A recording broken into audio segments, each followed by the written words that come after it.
Hello friends, आज हम बात करेंगे क्लास 7th की हमारी हिस्ट्री की एनसीईआरटी, जिसमें हमने पिछले एक चैप्टर को कंप्लीट कर चुके हैं। ये मेरा दूसरा चैप्टर है जिसका नाम है नए राजा और उनके राज्य। इसको पढ़ने से पहले इसका एक बार रेफरेंस देख लेते हैं कि इसमें हम बेसिकली पढ़ने क्या वाले हैं। इसमें हम बात करेंगे कि जो 7वीं शताब्दी में राजवंशों का उदय हुआ वो किस तरीके से हुआ। हम मैप के जरिए इसमें समझेंगे कि किस प्रकार चोल वंश और चेर वंश, पांड्यन वंश, इनका विस्तार इसमें देखा गया है। जो नए राजवंश हैं उनका उदय किस तरीके से हुआ, किस प्रकार वे पहले सामंत से महासामंत बने, उसके बाद से अपने आप को स्वतंत्र घोषित करके राजा घोषित कर दिया। जो एलोरा की गुफाएं हैं ये किस प्रकार बनी हैं, कौन बनवाया था इसको, इसके बारे में देखेंगे। राज्यों में जो प्रशासन है वो किस तरीके से चलता था, ब्राह्मणों को किस प्रकार योगदान था, इस तरीके से हम देखेंगे। जो यहाँ पे 400 कर लगाए गए हैं उनके बारे में देखेंगे कि कौन कौन से कर यहाँ पे लगाए गए हैं। जो प्रशस्तियाँ हैं और भूमि अनुदान हैं वो किस तरीके से दी गई हैं, योद्धाओं के बारे में पूर्ण वर्णन इसमें किया गया है। जो कवि हैं उन्होंने किस प्रकार वर्णन किया है। नागभट्ट की जो उपलब्धियां हैं उनके बारे में देखेंगे, जैसे कि हमने गुप्त शासन में देखा था समुद्रगुप्त के बारे में। जो प्रशस्तियां यहाँ पे आपको दिखाई दे रही हैं, प्रशस्तियां किस प्रकार लिखी गई हैं, यहाँ पे जो मोहरे लगे हुए हैं ये किस इंडिकेशन को दर्शाते हैं।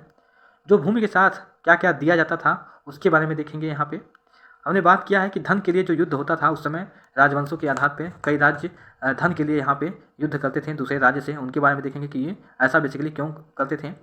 जो धन के लिए पहला युद्ध देखा गया जो कि सुल्तान महमूद के द्वारा 997 से 1030 के बीच में उसका शासन था, तो किस प्रकार उन्होंने युद्ध किया। यहाँ पे पृथ्वीराज द्वितीय और मोहम्मद गोरी के बीच जो युद्ध लड़ा गया था पहला और दूसरा, यानी 1191 और 1192 में, उसके बारे में देखेंगे।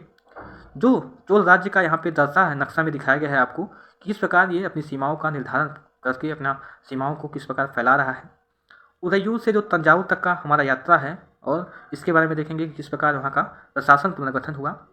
जो भव्य मंदिर और कांस्य मूर्तिकला आपको दिखाई देगी यहाँ पे, जैसे कि ये मंदिर बनी है जो कि नाम है गंगकोंड चोलपुरम का मंदिर है। यहाँ पे आपको दिखाई दे रहा होगा किस प्रकार यहाँ पे चित्रकारी की गई है। जो मूर्तिकला की बात करें तो जो कांस्य प्रतिमा यहाँ पे आपको दिखाई दे रही है कितनी बेहतरीन रूप से बनाई गई है, इसके बारे में देखेंगे। जो उस समय कृषि और सिंचाई की पद्धति थी उसके बारे में देखेंगे कि किस प्रकार यहाँ पे सिंचाई नहरों, कुओं और झीलों के माध्यम से किस प्रकार की जाती थी। जो यहाँ पे आपको दिख रहा होगा कि जो यह बनी हुई है जो कि तमिलनाडु का एक जल द्वार है, जो पानी के मापन के लिए यहाँ पे इस्तेमाल होता था और सिंचाई के लिए भी इस्तेमाल होता था, इसके बारे में देखेंगे। जो साम्राज्य का प्रशासन था वो किस प्रकार यहाँ पे चलता था, जो वहाँ पे बड़े बड़े पदों पे लोग बैठे थे उनका नाम क्या था, उनके बारे में देखेंगे। जो भूमि के प्रकार हैं जैसे वेल्लवगाई, ब्रह्मदेव, शालाभोग और पल्ली चंदन, इन सारी भूमि के बारे में देखेंगे कि कौन कौन से लोग इनको लेते थे, किस प्रकार इनका निर्धारण किया जाता था। अभिलेख और लिखित सामग्री यहाँ पे जो दिया गया है, जो उसके सदस्य होते थे उनकी क्या रिक्वायरमेंट थी कि उनका किस प्रकार से होना चाहिए, उनके पास क्या क्या चीज़ें होनी चाहिए, जो कौशल चीज़ें हैं, कौशल संबंधित चीज़ें हैं, ठीक है। उसके बाद से तांग वंश के युग का चीन में, यानी चीन उस समय कैसा था, किस प्रकार अपना प्रशासन चलाता था, उसके बारे में देखेंगे। और लास्ट में यहाँ पे जो आपको क्वेश्चन दिख रहे हैं जैसे मिलाओ, और यहाँ पे सारे क्वेश्चन को हम इसमें अटेम्प्ट करेंगे। क्लियर है, जैसे कि दिख रहा होगा। तो आते हैं टॉपिक पे। 7वीं शताब्दी के बाद कई राजवंशों का उदय हुआ। उपमहाद्वीप के विभिन्न हिस्सों में 7वीं से 12वीं शताब्दी के बीच शासन करने वाले प्रमुख राजवंशों को इस मैप में दिखाया गया है। इसमें अगर हम मेन राजवंशों की बात करें तो इसमें आता है चोल राजवंश, यहाँ पे आपको फिगर दिखाई दे रहा होगा। यहाँ चेर राजवंश, पांड्यन आता है, राष्ट्रकूट आता है। ये जो आपको ये वाली लाइन दिख रही है लाल वाली, ये बेसिकली इसका, और ये जो है परिवर्तनशील सीमाएँ हैं जिसको इंगित किया गया है यहाँ पे। यहाँ पे कलिंग राजवंश है, यहाँ पे दिया गया है।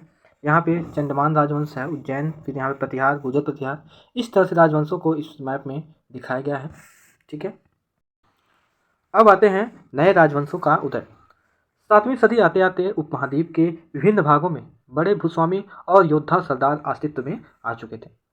राजा लोग प्रायः उन्हें अपने मातहत या सामंत के रूप में मान्यता देते थे। उनसे उम्मीद की जाती थी कि वे राजा या स्वामी के लिए उपहार लाएं, उनके दरबार में हाजिरी लगाएं और उन्हें सैन्य सहायता प्रदान करें। अधिक सत्ता और संपदा हासिल करने पर सामंत अपने आप को महासामंत, महामंडलेश्वर या यानी कि पूरे मंडल का स्वामी ये भी घोषित कर देते थे। कभी कभी वे अपने स्वामी के आधिपत्य से स्वतंत्र हो जाने का दावा भी करते थे। इस तरह का एक उदाहरण दक्कन में राष्ट्रकूटों, जैसा कि हमने ऊपर दिखाया था राष्ट्रकूटों का, तो दक्कन में राष्ट्रकूटों का था। शुरुआत में वे कर्नाटक के चालुक्य राजाओं के अधीनस्थ थे। 8वीं सदी के मध्य में एक राष्ट्रकूट प्रधान दांती दुर्ग था जिसका नाम, उसने अपने चालुक्य स्वामी की अधीनता से इनकार कर दिया और उसे हराया और हिरण्य गर्भ, यानी शाब्दिक अर्थ इसका ये होता है कि सोने का गर्भ नामक एक अनुष्ठान किया। जब यह अनुष्ठान ब्राह्मणों की सहायता से संपन्न किया जाता था तो यह माना जाता था कि इससे जो है याजक जन्मता या क्षत्रिय न होते हुए भी क्षत्रिय के रूप में दोबारा क्षत्रित्व प्राप्त कर लेगा। यानी कोई व्यक्ति यदि क्षत्रिय नहीं है तो इस यज्ञ के माध्यम से वो फिर से क्षत्रित्व हासिल कर लेगा। कुछ अन्य उदाहरण में उद्यमी परिवार के पुरुष ने अपनी राजशाही कायम करने के लिए सैन्य कौशल का इस्तेमाल किया। मिसाल के तौर पर कदम्ब मयूर शर्मण और गुर्जर प्रतिहार हरिश्चंद्र ब्राह्मण थे, जिन्होंने अपने पारंगत पेशे को छोड़ शास्त्र को अपना लिया और क्रमशः कर्नाटक और राजस्थान में अपने अपने राज्य सफलतापूर्वक स्थापित किए।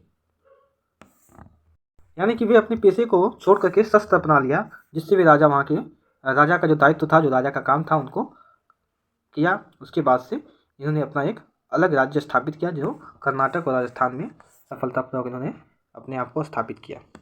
यहाँ पे आपको फिगर दिख रहा होगा, ये वाला, ये बेसिकली एलोरा का है। एलोरा की गुफा में ये भित्ति चित्रकला है जो कि भगवान विष्णु को इसमें दिखाया गया है। ठीक है, यहाँ पे दिखाया गया है कि जो एलोरा का गुफा 15 है, यहाँ पे दिया गया है एलोरा की गुफा 15 का भित्ति चित्र, जिसमें विष्णु को नरसिंह अर्थात पुरुष सिंह के रूप में यहाँ पे दिखलाया गया है। ये राष्ट्रकूट काल की है ये कृति। ठीक है, अब यहाँ नेक्स्ट में आते हैं कि राज्यों में प्रशासन उस समय कैसा था, लोग उस समय राज्य के प्रशासन के बारे में किस तरह से कार्य करते थे, उनके बारे में देख लेते हैं। इन नए राजाओं में कईयों ने महाधिराज यानी राजाओं के राजा या त्रिभुवन चक्रवर्ती यानी तीनों भवन का स्वामी इसी तरह की अन्य भारी भरकम उपाधि धारण की। लेकिन इस तरह के दावों के बावजूद वे अपने सामंतों और साथ ही साथ किसान, व्यापारी और ब्राह्मणों के संगठनों के साथ अपनी सत्ता की साझेदारी करते थे। इन सभी राज्यों में उत्पादकों अर्थात किसानों, पशुपालकों, कारीगरों से संसाधन इकट्ठा किए जाते थे। इनको अक्सर अपने उत्पादों का एक हिस्सा त्यागने के लिए मनाया या बाध्य किया जाता था। कभी कभी इस हिस्से को लगान मान करके वसूला जाता था, क्योंकि प्राप्त करने वाला भूस्वामी होने का दावा करता था और जो लगान प्राप्त करता था वो भूस्वामी होने का दावा करता था, और राजस्व व्यापारियों से भी लिया जाता था। ठीक है, उस समय उनको कर कहते थे। यहाँ पे बात आती है कि 400 कर, ये बेसिकली क्या है, तो तमिलनाडु में शासन करने वाले चोल वंश के अभिलेखों में विभिन्न किस्म के करों के लिए 400 से ज़्यादा सूचक शब्द बनाए गए थे या मिलते हैं। सबसे अधिक उल्लेखित कर जो है वो है वेट्टी, जो नगद की बजाय जबरन श्रम के रूप में लिया जाता था। ध्यान रखिएगा, यहाँ पे वेट्टी जो क्या है, नगद के बजाय जबरन जो है श्रम के रूप में उसको लिया जाता था, काम के रूप में।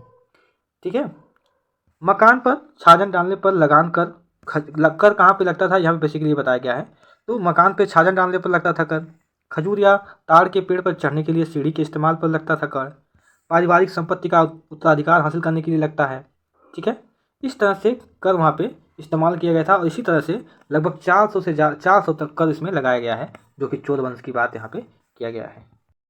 ये संसाधन राजा की व्यवस्था का वित्तीय आधार बनते थे, साथ ही मंदिरों और दुर्गों के निर्माण में भी इस्तेमाल होते थे।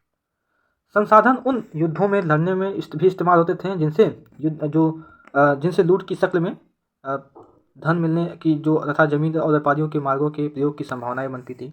यानी जो कर मिलता था उनको, कर के माध्यम से क्या क्या काम करते थे, कर के माध्यम से पहला तो वो उनका वित्तीय साधन था, दूसरा उसी से वो लोग मंदिर बनाते थे, उसी से दुर्गों का निर्माण करते थे, तीसरा जो व्यापारिक मार्ग बनते हैं उनमें भी उनका यूज करते हैं। इस तरह से इस कर का यूज राजा लोग करते थे। क्लियर है।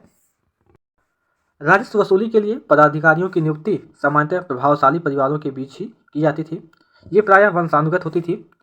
सेना में भी ऐसा ही होता था। कई बार राजा के निकट संबंधी की इन ओहदों पर होते, यानी कि जो लोग बड़े बड़े पोस्ट पे रहते थे उस समय की बात कर रहा हूँ, तो उस समय या तो वो बड़े घराने के होते थे। ये बेसिकली क्या होता था, ये वंशानुगत होता था। यानी जो सेना में यदि कोई है तो उसका बेटा भी सेना में ही होगा। यदि कोई वहाँ मंत्री है तो उसका बेटा भी मंत्री ही होगा। यदि कोई उसमें कवि के रूप में कार्य कर रहा है तो वो भी उसका बेटा भी कवि ही होगा। ऐसा वंशानुगत रूप से चली आ रही थी। क्लियर है। और बेसिकली जो बड़े बड़े पोस्ट थे, बड़े बड़े ओहदे थे, उसमें राजा के करीबी लोगों को ही उसमें रखा जाता था। ठीक है। जैसे उनके जो पुत्र होते हैं, राजकुमार को किसी राज्य का गवर्नर बना दिया गया, यानी किसी जगह का, या प्रशासक बना दिया गया। इस तरीके से बड़े बड़े पोस्ट को राजा के करीबी लोग ही रखते थे। ठीक है। अब यहाँ सेकेंड बात आती है कि प्रशस्तियाँ और भूमि अनुदान। प्रशस्तियों में ऐसे ब्यौरे होते हैं जो शब्दशः सत्य नहीं हो सकते या सत्य भी नहीं हो सकते। क्योंकि लेकिन ये प्रशस्तियाँ हमें बताती हैं कि शासक खुद को कैसा दर्शाना चाहते थे। मिसाल के लिए सूरवीर विजय योद्धा के रूप में ये विद्वान ब्राह्मणों द्वारा रची गई थी, वो जो अक्सर प्रशासन में मदद करते थे। राजा लोग प्रायः ब्राह्मणों को भूमि अनुदान से पुरस्कृत करते थे। ये ताम्रपत्रों पर अभिलिखित होते थे जो भूमि पाने वाले को दिए जाते थे। यहाँ पे जो आपको एक फिगर दिख रहा है बेसिकली ताड़पत्र है, जो कि ताड़पत्र के पौधे से बनता था। ताड़पत्रों के, जैसा कि हमने क्लास 6 में आपको बताया था, तो इससे ये बना रहता था। इसमें जो विभिन्न प्रकार के ग्रंथे लिखे गए थे पुराने समय में, वो इसी पन्नों पे लिखे गए थे। ठीक है। 12वीं शताब्दी में एक बृहद सांस्कृतिक काव्य की रचना की गई जिसमें कश्मीर पर शासन करने वाले राजाओं का इतिहास दर्ज है। इसे कल्हण नामक एक रचनाकार द्वारा रचित किया गया। कल्हण ने अपने वृत्तांत जो है वो लिखने के लिए शिलालेख, दस्तावेज, प्रत्यक्षदर्शियों के वर्णनों और पहले के इतिहासों समेत अनेक तरह के स्रोतों का इस्तेमाल किया।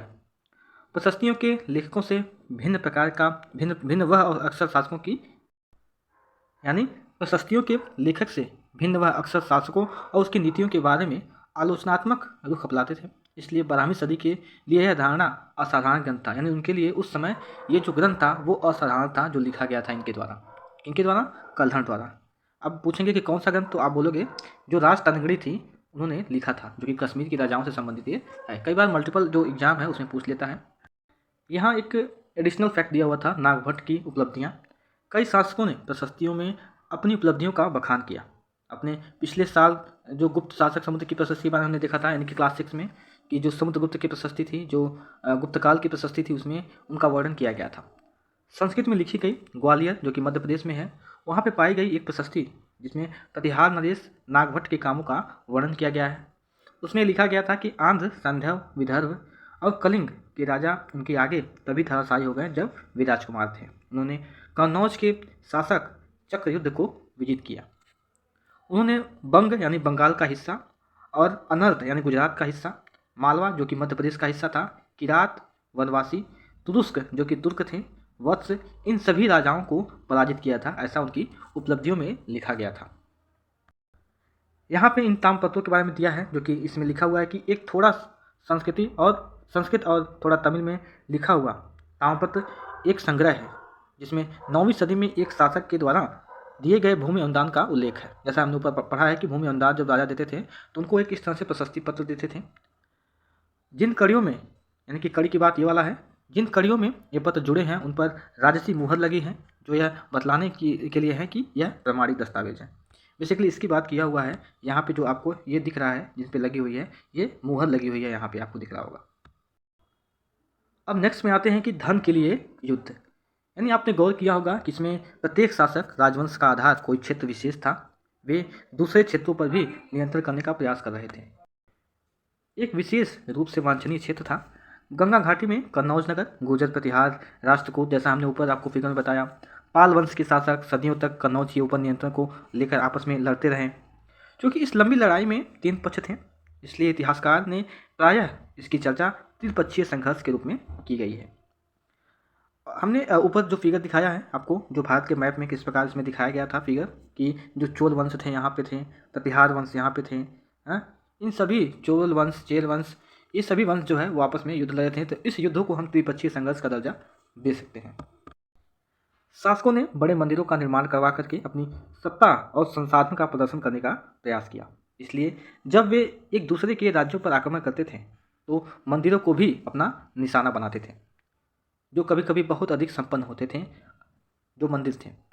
यहाँ पे बात आती है कि अफगानिस्तान के जो गजनी का सुल्तान था, अफगानिस्तान के गजनी यानी कि सुल्तान महमूद, ऐसे शासकों में से एक था जो कि प्रसिद्ध था, जिसने 997 से 1030 तक शासन किया और अपने नियंत्रण का विस्तार मध्य एशिया के भागों जैसे ईरान और उपमहाद्वीप के जो उत्तर पश्चिमी हिस्सा है, यानी कि अगर हम बात करें इसे भारत का मैप है तो ये उत्तर पश्चिमी वाला इलाका है अफगानिस्तान साइड में, वहाँ पर भी इसने अपना शासन किया। उसका निशाना था संपन्न मंदिर, जिसमें गुजरात का सोमनाथ मंदिर, आपने सुना होगा सोमनाथ मंदिर के बारे में। महमूद जो धन उठा ले गया उसका बहुत बड़ा हिस्सा गजनी में एक वैभवशाली राजधानी के निर्माण में उसने खर्च किया। मंदिर में जितना उसने लूटपाट किया उसका सारा पैसा वहाँ पे एक वैभवशाली राजधानी बनाने में निर्माण किया। सुल्तान महमूद अपने द्वारा जीते गए लोगों के बारे में भी कई बातें जानना चाहता था और उसने अल-बरूनी नामक एक विद्वान को इस उपमहाद्वीप का लेखा जोखा लिखने का काम सौंपा। अरबी में लिखी गई उसकी कृति जिसका नाम है किताब अल हिंद। ध्यान रखिएगा, अब कई बार मल्टीपल एग्जाम में आ जाता है कि किताब अल हिंद के लेखक कौन है, तो आप बोलोगे अल-बरूनी। कई बार ऐसा भी आता है कि इसे किस भाषा में लिखा गया है, तो आप बोलोगे अरबी भाषा में इसको लिखा गया है। क्लियर है? आज भी इतिहासकारों के लिए एक महत्वपूर्ण स्रोत है। अल-बरूनी ने इसे तैयार करने के लिए संस्कृत के विद्वानों से परामर्श किया। युद्ध करने वाले दूसरे राजाओं में चाहमान भी थे, जो बाद में चौहान वंश के रूप में जाने गए। वे दिल्ली और अजमेर के आसपास के क्षेत्रों पर शासन करते थे। उन्होंने पश्चिम और पूर्व की ओर अपना नियंत्रण क्षेत्र का विस्तार करना चाहा, जहां उन्हें गुजरात के चालुक्यों और पश्चिमी उत्तर प्रदेश के गढ़वालों के से टक्कर लेनी पड़ी। चाहमानों का सबसे प्रसिद्ध जो शासक था वो था पृथ्वीराज तृतीय, जिसका शासन 1168 से लेकर के 1192 तक था, जिसने सुल्तान मोहम्मद गोरी नामक अफगान शासक को 1191 में हराया था। लेकिन दूसरे साल जब मोहम्मद गोरी ने फिर से आक्रमण किया, जो कि 1192 में, तो उसमें पृथ्वीराज तृतीय की मृत्यु हो गई और उनको हार का सामना करना पड़ा। तो इसमें बेसिकली क्या क्या मेन है, आप बोलोगे कि 1191 में युद्ध हुआ था जिसके बीच पृथ्वीराज तृतीय और मोहम्मद गोरी के बीच। दूसरा क्या, इसमें कौन विजयी हुआ था, इसमें पृथ्वीराज तृतीय विजयी हुआ था। दूसरा क्या है, 1192 जिसमें फिर से दोबारा आक्रमण हुआ पृथ्वीराज तृतीय और मोहम्मद गोरी के बीच, जिसमें मोहम्मद गोरी विजयी हुआ। ठीक है, ये हुआ। यहाँ पे आपको मैप के जरिए दिखाने का प्रयास किया गया है कि जो भारत का नक्शा है उस समय जो पहले के यानी कि 11वीं शताब्दी 12वीं शताब्दी में किस प्रकार राजवंशों का उदय था। इसमें आपको दिख रहा होगा कि यहाँ पे चोल वंश का जो शासन था वो काफ़ी बड़ा था, जैसा कि यहाँ पे दिख रहा होगा चोल वंश। यहाँ पे आपको दिख रहा होगा गंगई कोंड चोलपुरम। ठीक है, तो इस तरह से यहाँ पे जो आपको ये सीमाएँ दिख रही हैं, ये बेसिकली ये परिवर्तनशील सीमा है, यानी कि इनका विस्तार आगे भी हो सकता है, पीछे भी हो सकता है। यहाँ पे आपको दक्षिण कलिंग दिख रहा होगा। ठीक है, यहाँ पे आपको चालुक्य वंश दिख रहा होगा। तो इस तरीके से यहाँ पे विस्तार किया गया था। चोल का जो विस्तार था वो काफ़ी बड़ा था, कुछ इस तरीके से था। तो जो त्रिपक्षीय संघर्ष था वो किसके बीच था, वो था पहला यहाँ पे पांड्यन दिख रहा होगा आपको, यहाँ पे चोलाज दिख रहा होगा। ठीक है, तो इस तरीके से तीन सेनाओं के बीच, तीन राजवंशों के बीच यहाँ पे जो संघर्ष हुआ था वो कुछ इस तरीके से हुआ था। ठीक है, उसे हम त्रिपक्षीय संघर्ष कहते हैं। क्लियर है? अब नेक्स्ट में बात आता है कि उदययुर से तंजावुर तक ये क्या है, कि चोल वंश सत्ता में कैसे आया। आपके दिमाग में क्वेश्चन ये आएगा कि चोल वंश बेसिकली सत्ता में कैसे आया। तो कावेरी डेल्टा में मुट्टरियार नाम से प्रसिद्ध एक छोटे से मुखिया की परिवार की सत्ता थी। वे कांचीपुरम के पल्लव राजा के यहाँ मातहत का काम करते थे, यानी वहाँ मातहत बेसिकली होते, मातहत एक पोस्ट होता है।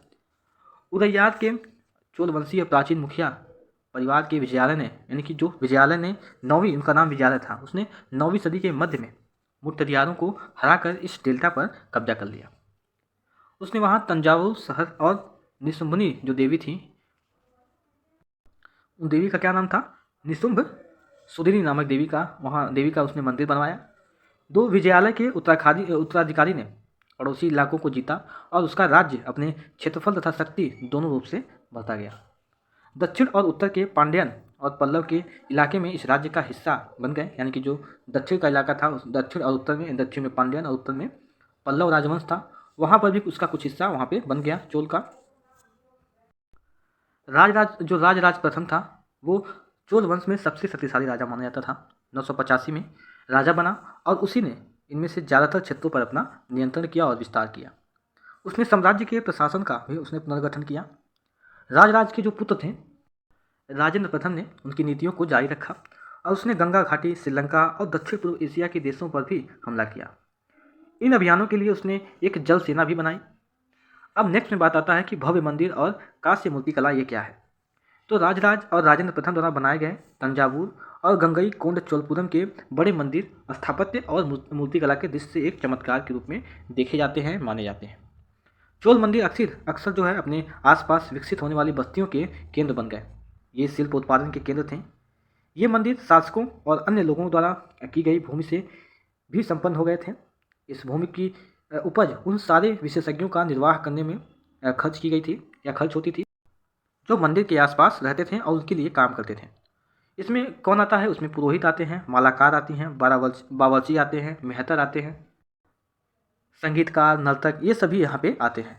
अगर दूसरे शब्दों में कहें तो मंदिर सिर्फ पूजा आराधना के लिए स्थान नहीं था, वे आर्थिक, सामाजिक, सांस्कृतिक जीवन के लिए केंद्र भी यहाँ पे था। मंदिर के साथ जुड़े हुए शिल्पों में सबसे विशिष्ट था कांस्य प्रतिमाएं बनाने का यहाँ पे काम होता था। चोल कांस्य प्रतिमाएं संसार की सबसे उत्कृष्ट कांस्य प्रतिमाओं में गिनी जाती थी। यानी चोल के समय में जो कांस्य प्रतिमाएं बनाई जाती थी, जैसा कि आपको यहाँ पे फिगर में दिख रहा होगा, ये कांस्य का प्रतिमा है। तो उस समय जो कांस्य प्रतिमाएं बनाई जाती थी वो विश्व में सबसे उत्कृष्ट प्रतिमाओं में से गिनी जाती थी। ज़्यादातर प्रतिमाएं जो देवी देवताओं की ही होती थी, लेकिन कुछ प्रतिमाएं भक्तों की भी बनाई गई थी। एक बार यहाँ पे जो मंदिर दिया गया है जिसकी मैं बात कर रहा हूँ, गंगकोंड चोलपुरम का, यहाँ पे आपको मंदिर दिखाई देता होगा। इसकी डिज़ाइन जो है वो काफ़ी आकर्षक है, काफ़ी महत्वपूर्ण है। यहाँ पे आपको दिख रहा होगा मंदिर का डिज़ाइन किस तरीके से भव्य रूप में बनाया गया है, किस तरीके से। ये जो है गंगकोंड चोलपुरम का मंदिर है। छत जिस तरह से क्रमशः पतली की गई है, यानी पतली होती थी उन, और आप दीवारों पर देखेंगे, यहाँ पे दीवारों पर अगर गौर करेंगे तो वहाँ बाहरी जो दीवार है उनको सजाने के लिए पत्थर की जो प्रतिमाएं अलंकृत की गई हैं, यानी कि यहाँ पे जो पत्थर लगाए गए हैं उनको अलंकृत भी किया गया है, जो दीवारें यहाँ पे बनी गई हैं बाहर से। तो इस तरीके से बेहतरीन कलाकृति यहाँ पे दर्शाई गई है। अब यहाँ पे मूर्तियों की बात आई है तो एक बार यहाँ पे जो कांस्य प्रतिमा आपको यहाँ पे दिखाई दे रहा है, ये है जो है एक चोल की जो कांस्य प्रतिमा है, ये है। इसको कितनी सावधानीपूर्वक यहाँ पे बनाई गई है, इसका आकार आप देखेंगे एकदम जो है बेहतरीन कलाकृति थी। आपको पहले ही बताया कि इनकी जो कलाकृति है वो विश्व में सर्वोत्तम कलाकृति में से मानी जाती है। इसमें जो देवी देवताओं की मूर्ति बनाई जाती थी, कई तो भक्तों की भी मूर्ति बनाई गई है। ठीक है, अब यहाँ पे हम आते हैं कृषि और सिंचाई के बारे में देख लेते हैं। नेक्स्ट में आता है चोलों की कई उपलब्धियाँ कृषि में हुए नए विकासों के माध्यम से संभव है। यहाँ पे आप गौर कीजिएगा कि कावेरी नदी बंगाल की खाड़ी से मिलने से पहले कई छोटी छोटी शाखाओं में बढ़ जाती है। ये शाखाएं बार बार पानी उलझती हैं, जिससे किनारे पर उपजाऊ मिट्टी जमा होती रहती है। उपजाऊ मिट्टी के बारे में हमने बताया क्या क्या होती हैं। जैसे कि ये नदी है, ये नदी में पानी यहाँ पे बह रहा है। उसके बाद से क्या होता है, जब पानी में बाढ़ आता है तो इसका जो आकार होता है बाढ़ के माध्यम से, तब यहाँ पे इनका आकार कुछ इस तरीके से यहाँ तक फैल जाती हैं, यहाँ तक फैल जाती हैं। फिर जब बाढ़ की स्थिति खत्म हो जाती है फिर से अपनी पूर्व स्थिति में ये लोग आ जाती हैं कुछ इस तरीके से यहाँ पे। लेकिन जो ये वाला एरिया हो जाता है जहाँ पे बाढ़ आ जाती है वहाँ मिट्टी एकत्रित जाती है, तो ये वाला एरिया हमारा उपजाऊ मिट्टी के रूप में हमारा हो जाता है। यहाँ पर फसलें काफ़ी अच्छी होती हैं। तो बेसिकली वही बात किया है कि नदियों के किनारे मिट्टी जमा होती रहती हैं और शाखाओं का पानी कृषि विशेषतर चावल की खेती के लिए यहाँ पे आवश्यक आर्द्रता भी मुहैया कराता है, यानी कि नमी बनी रहती है चावल के लिए। हालांकि तमिलनाडु के दूसरे हिस्से में कृषि पहले ही विकसित हो चुकी थी, पर 5वीं या 6वीं सदी में आकर ही इस इलाके में बड़े पैमाने पर खेती शुरू हो पाई। कुछ इलाकों में जंगलों को साफ़ किया जाना था और कुछ इलाके यानी कुछ दूसरे इलाके थे वहाँ पे ज़मीन को समतल किया जाना था। जो डेल्टा क्षेत्रों में बाढ़ को रोकने के लिए यहाँ पे तटबंध बनाए जाने थे और पानी को खेतों तक ले जाने के लिए नहरों का निर्माण होना था। कई क्षेत्रों में एक साल में 2 फसलें यहाँ पे उगाई जाती थी। ठीक है, यहाँ पे आपको नदियों का फिगर दिखाई दे रहा होगा। ये तमिलनाडु का एक जल द्वार है। हौज से नदी की शाखाओं में पानी के प्रवाह को नियंत्रित करने के जरिए इसको पानी को नियंत्रित किया जाता था। इसके माध्यम से इस पानी का जो यूज है इसको खेत सींचने में किया जाता था। जल द्वार पारंपरिक रूप से एक लकड़ी का बना होता था। जो आपको ये फिगर दिख रहा है ये पारंपरिक रूप से या तो लकड़ी का बना होता था या धातु का बना होता था, जो आमतौर पर पानी के स्तर को नियंत्रित और नदियों और नहरों में प्रवाह के संचालन को ये करता था। यानी ये पानी के मात्रा था कि हाँ कितना गहराई कहाँ पे है, जैसा कि आपको दिख रहा होगा कि ये बीच में है। और जब पानी यहाँ पे आपको दिख रहा होगा, यहाँ पे जब बाढ़ आती थी तो इसकी जो पोजीशन थी यहाँ तक कुछ पानी हो जाता था और इसके चारों ओर यहाँ पे जो बाउंड्री आपको दिख रही है यहाँ पर भी पानी चले जाते थे। लेकिन जब बाढ़ की स्थिति खत्म हो जाती थी तो पानी यहाँ पे सिकुड़ जाता था और ये वाला एरिया हमारा उपजाऊ हो जाता था। और ये बाढ़ मापक का युद्ध काम करता था और साथ ही साथ यहाँ से पानी को भी उड़ेलने का काम होता था। यहाँ से क्लियर है, यानी सींचने के काम में भी इसका यूज होता था। ठीक है, कई जगहों पर फसल की सिंचाई कृत्रिम रूप से करना जरूरी था। सिंचाई के लिए कई पद्धतियाँ अपनाई जाती थी। कुछ इलाकों में कुएं खोदे गए, कुछ अन्य जगहों पर बारिश इकट्ठा करने के लिए विशाल सरोवर बनाए गए। ये बात ध्यान रहे कि सिंचाई के काम में योजना की ज़रूरत होती है, जैसे श्रम और संसाधन को व्यवस्थित करना और इन कामों की देख रेख करना और यह तय करना कि पानी का बंटवारा कैसे किया जाए। ज़्यादातर नए शासकों ने साथ ही साथ गाँव में रहने वाले लोगों ने इस गतिविधियों में सक्रिय रूप से दिलचस्पी दिखाई कि कैसे हमको व्यवस्थित करना है। क्लियर है।